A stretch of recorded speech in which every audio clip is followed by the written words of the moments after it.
I didn't have a vision for what my future was going to look like after working so hard for this vision of the future I wanted with my ex. Welcome to the Life in Paradise podcast, the show about creating a life you never need a vacation from. You'll gain inspiration from those who have done it before as we share experiences, strategies, and offer practical steps you can take to live your dream life in paradise. With your host, attorney turned alchemist, Dawn Fleming. Hello. I did a series of Facebook Lives during the pandemic called Blindsided. And the reason I did them is because I don't think any of us saw the pandemic coming. And I also wanted to share some of my stories to help connect, inspire, and offer hope during that very difficult time by sharing some of the struggles that I had and the lessons I learned in overcoming life's challenges. So today's topic is double blindsided to blessed. And I wanted to dust off one of these recordings.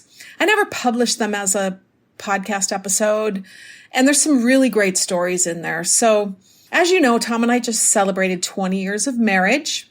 Our last episode, Tom and I discussed recovery after failure. We shared a funny story about our multiple divorce decrees. And today, I'm going to go back over 30 years to what was really the worst year of my life by far. And I'm hoping you get some inspiration as I kind of go through some of the things that occurred. In some regards, it's really a cliche. I'm sure you've heard it before. High school sweethearts get married. They go through college. He goes on to medical school. She works to support that commitment and effort. After graduation, there's a 4 to 5 year residency period. And then it's see ya. She gets dumped. That's pretty much my life. And I'll go into it a little bit more. You'll get some details. I made a decision that I talk about in my book that I was not going to become resentful and, let it get the best of me during this period of time. And I actually had 2 of the top 10 life stressors occur in the same year, along with a couple of other bonus challenges thrown in just for fun. And I want to share with you the single factor that helped me get through that very difficult period of my life. And I know there's a lot of folks struggling. I've seen some reports recently that the lower end of the wage scale has actually made some gains, so that's good news. But there's still an awful lot going on in our world that presents a lot of very unique challenges. So before I share the story with you, I want to put some context around it, because as I mentioned right now, my life is very different, and I do feel very blessed. Tom and I have been together now for 23 years, and I'm very grateful my divorce happened, because if it wouldn't have, there would be no Tom in my life, and he's just been such a blessing. So this goes back several decades to my first marriage. We actually met in junior high school, dated during high school. We lived together during college. I got married when I was 21. We bought our first house in Minneapolis, which is where we were living during his medical school tenure at the University of Minnesota. And then after he graduated, we moved to Southern California when he was accepted in a very prestigious residency program there. Now, we had both come from fairly difficult circumstances family-wise. Neither one of us came from money. We both worked very, very hard, and we created this exciting vision of the future that we wanted our life to be like. We both hated the cold weather. We couldn't wait to get out of Minnesota.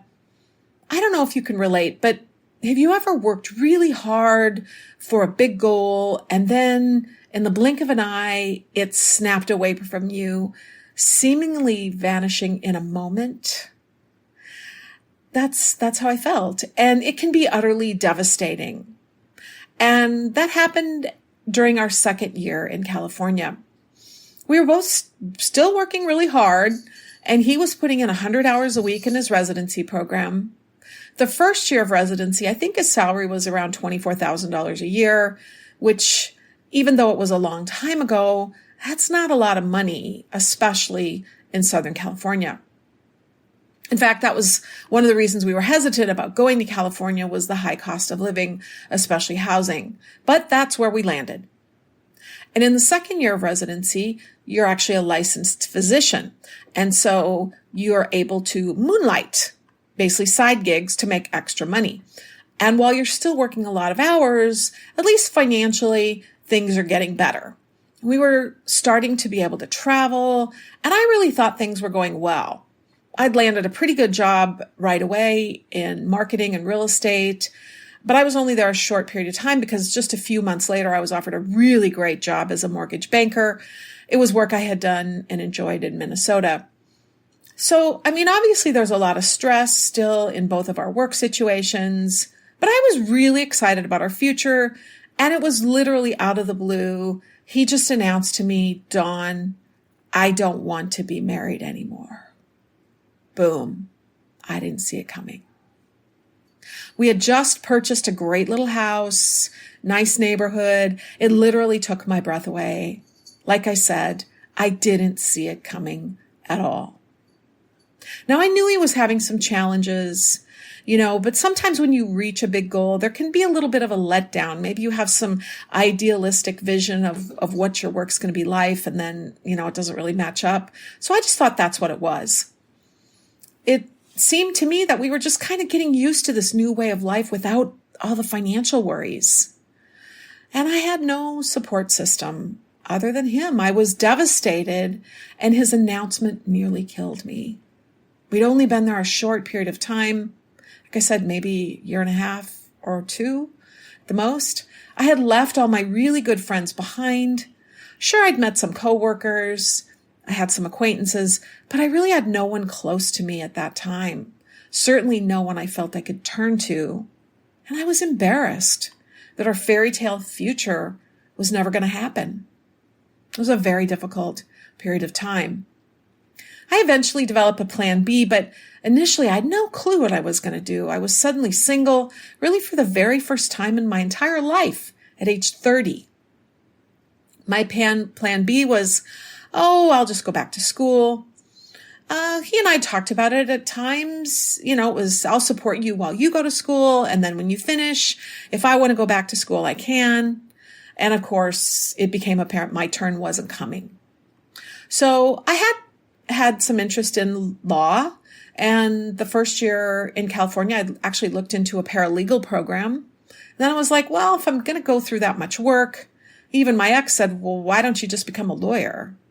So I ended up taking the LSAT, and there just happened to be a great part-time law school program close by where we lived. And so I was able to continue to work at my good job. I was making about $65,000 a year, which back then was a good amount of money.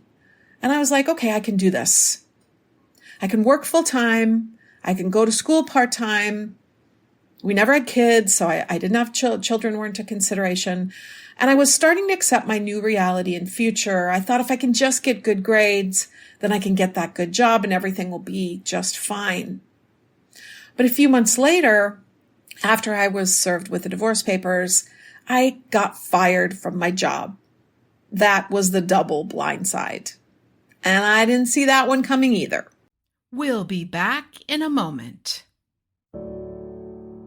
Isla Mujeres is a Caribbean jewel off the coast of Cancun. Castilito del Caribe warmly invites you to enjoy our spectacular oceanfront villa located in the heart of El Centro and a short walk to Playa Norte, which is ranked one of the top 10 beaches in the world. With an ocean view of crystal clear turquoise waters overlooking both the Caribbean and Cancun city skyline, we offer a fabulous location for you to enjoy all the peace and tranquility you're looking for on vacation, while also taking in all the excitement the island has to offer, with activities either in walking distance or a golf cart day excursion away. Please visit CastilitoCaribe.com, www.CastilitoCaribe.com. We look forward to seeing you soon. I'm so happy to have you with me for the Life in Paradise podcast. I love our listeners and fans, and we'd love to show our appreciation for you supporting the show. So please head over to lifeinparadisepodcast.com where you can find free resources mentioned in the show and also register for our gifts, prizes, and swag. I'd also love to hear from you. So there's a place on that page to submit your questions, comments, and requests so I can serve you better. And if I answer your question on the show, we'll send you a free gift. The real estate industry had started a little bit of a downturn, which actually benefited me greatly in the divorce because I ended up keeping the house that we'd purchased and I didn't have to buy him out because there was no equity. It was just slightly underwater. So I basically just took over the payments. But I didn't think that the downturn had affected the company that I worked for. And honestly, it didn't. The firing was politically motivated, and I'm not going to get into all that. But getting fired turned out to be a huge blessing in disguise. When that happened, it meant I didn't have to go to school part-time and work full-time. I was able to go to law school full-time, and I didn't work my first year. And I finished in 2.5 years instead of a part-time 4-year program. And also, had that not happened, there's a pretty good chance I would have ended up having to pay alimony because there were some financial shenanigans that got pulled in the course of our divorce. Had I not lost my job, it was likely I would have had to continue to support him, even though he was making far more money than I was. Wasn't fair. But the wealth lesson I want you to take away today is with the right support system, you can get through just about anything. And I'm going to share with you how that's played out in my life. Because you see, that same year, my favorite Uncle Leon passed away. He had a horrific battle with cancer, and I wasn't in Minnesota. I saw him towards the end, and it was not good. And then my beloved, super affectionate 8-year-old cat got ill and was diagnosed with cardiomyopathy, which is a fatal disease. I watched him deteriorate and pass away. It was a very, very rough, tough time in my life. And the number one thing that got me through it, and the reason I'm even here sharing this with you, is that it was community that pulled me back together. I felt like Humpty Dumpty. I'd fallen off the wall and crashed into a million pieces. I really had no idea how I was going to pull my life back together. I didn't have a vision for what my future was going to look like after working so hard for this vision of the future I wanted with my ex. Now, I didn't have a community in Southern California. As I mentioned, I hadn't invested the time and effort necessary to make those connections, those deeper friendships that I really needed at that point in my life. And that's the lesson I want you to walk away with. If you don't have the support system in your life that you need right now, it's critical. It's vital to your survival and your longevity that you find one. In my book, Claim Your Dream Life, I go into depth about the deadly disease of loneliness and how pervasive it is in society. Although we're more connected than ever with all of our electronic devices, so many people feel so alone and that no one knows them well. And I can totally relate to that because that's what my life was like in Southern California after my divorce became a reality. So a friend of mine suggested I go to this divorce recovery workshop offered at a local church. And I was really hesitant. I'm like, no, I don't know if I want to go to a church thing. And my dear friend said, no, it's not religious oriented. It's just a recovery workshop, a support system for people going through divorce. And I was feeling pretty desperate, so I said, okay, I'll go sniff it out, see what I think.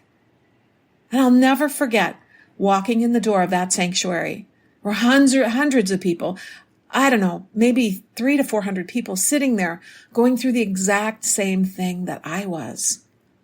And honestly, I could have just turned around and walked out and been uplifted because it was really just connected me with the reality that I was not alone in going through this terrible experience. I ended up staying and going through a really good program. I don't remember, it was maybe 4 or 6 week program that met weekly, but it was really vital to my recovery and my sense of being able to move forward, pick up the pieces, create my new future. And it took time for sure, but it was being without community, that sense of isolation and being totally alone that I hope I can help you avoid. And that's why I wanted to share this story with you. It's not an easy story for me to share by any stretch. And for a long time, I never did. But I think it's really important that we as human beings focus on our connections, our relationships, and our community. I'm getting a little bit more comfortable sharing this story, but during the pandemic, it was months and months where we were isolated, and it really changed us as a society and globally in so many ways.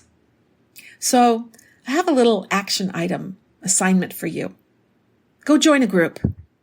There's extensive research that joining a group actually has better, more pervasive health effects than quitting smoking or losing weight.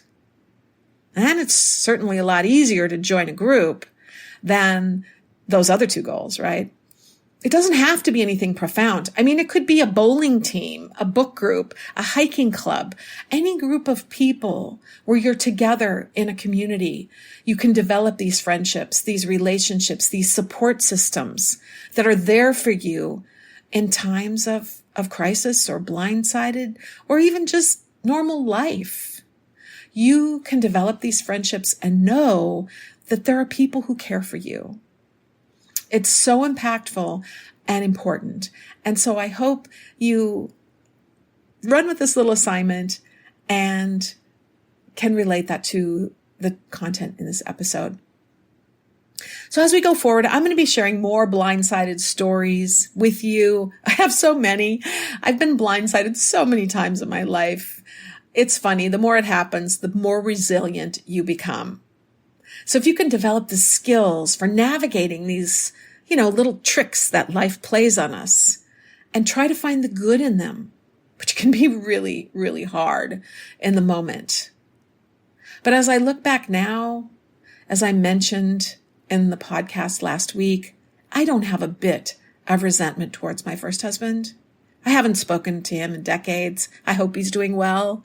But if I ran into him tomorrow, I would say, thank you. Thank you for that gift of divorce and the future it has led me to. None of what followed would have happened but for his decision. So I hope as you grow and evolve, as you put distance between you and whatever has blindsided you, you find the gold in it, the blessing in the blindside event. Bye for now. Thanks for tuning in to the Life in Paradise podcast. Did you love this episode? If so, we'd love for you to follow, rate, and leave us a review on Apple Podcasts. We invite you to tune in every week for more inspired insights and wisdom to create your Somebody Pinch Me reality. And until next time, dream big and act on it daily.